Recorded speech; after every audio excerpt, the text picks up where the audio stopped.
বাবুর কাছে আসেন। নীলাদ্রি বাবু, এদিকে রাজু বাবু বললেন যে নির্বাচন কমিশন নাকি মোদির, এদিকে সৌনক বলছে যে রাজ্যের যে নির্বাচন কমিশন রয়েছে সেদিকে কার্যত পুতুল নাচের মতো নাচানো হয়েছে। আমি তো বুঝতেই পারছি না, মানে ভোটটা কি একটা রঙ্গ নাকি? আমি তো জানতাম গণতন্ত্রের সব থেকে বড় উৎসব।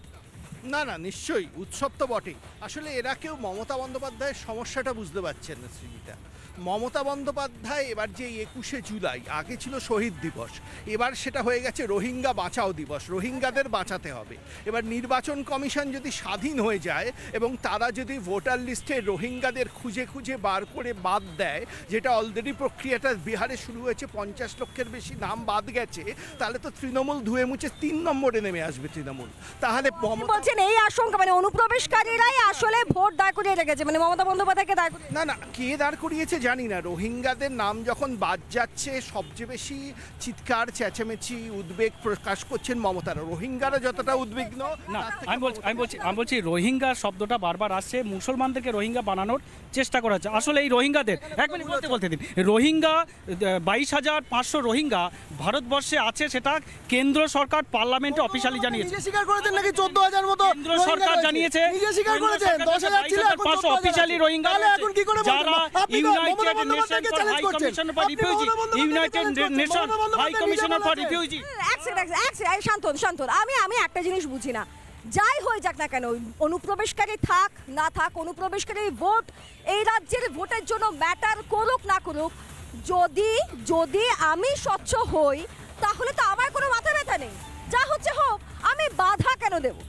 আমি কেন বাধা দেব? মমতা বন্দ্যোপাধ্যায় বলেছেন যে ইতিমধ্যে ডুবিয়ে আমাদের সঙ্গে এসে যোগদান করেছেন বিজেপি মুখপাত্র হিসেবে, কিন্তু রাজ্যের মুখ্যমন্ত্রী, আপনারা ভাবতে পারেন, আপনাদেরকে আমি একটা বিষয় জানিয়ে রাখি, আপনারা যদি ভুলে না গিয়ে থাকেন আরেকবার মনে করে দিই, 21শে জুলাইয়ের মঞ্চ থেকে এই প্রসঙ্গটা মমতা বন্দ্যোপাধ্যায় তুলেছিলেন, কারণ তিনি জানতেন যে যা বিহারে হচ্ছে তা বাংলাতেও হতে পারে, হওয়ার সম্ভাবনা রয়েছে এবং হবেও। তিনি বলছেন যে তিনি নাকি নির্বাচন কমিশনে ঘেরাও করে ফেলবেন। আজব, রাজ্যের মুখ্যমন্ত্রী এই কথা বলছেন। একবার শুনুন আপনারা, তারপর আমি আসছি। हम इलेक्शन कमीशन को चेयर को रेस्पेक्ट करते हैं, लेकिन जैसे बिहार में 40 लाखों का ज्यादा आदमी को नाम निकाल दिया और बंगाल में भी करने वाला है, अगर करेगा तो घेराव कर्मसूची करेंगे, पूरा घेराव होगा, पूरा आंदोलन होगा। अरे जो आईन है आपका, जो कानून है, इसको हम बातिल करेगा, हम इसमें हम चेंज करेगा, हमें नहीं मानेंगे। শুনলেন আপনারা মমতা বন্দ্যোপাধ্যায়ের বক্তব্য, যে তিনি বলছেন নির্বাচন কমিশনটাকে ঘেরাও করে ফেলবেন।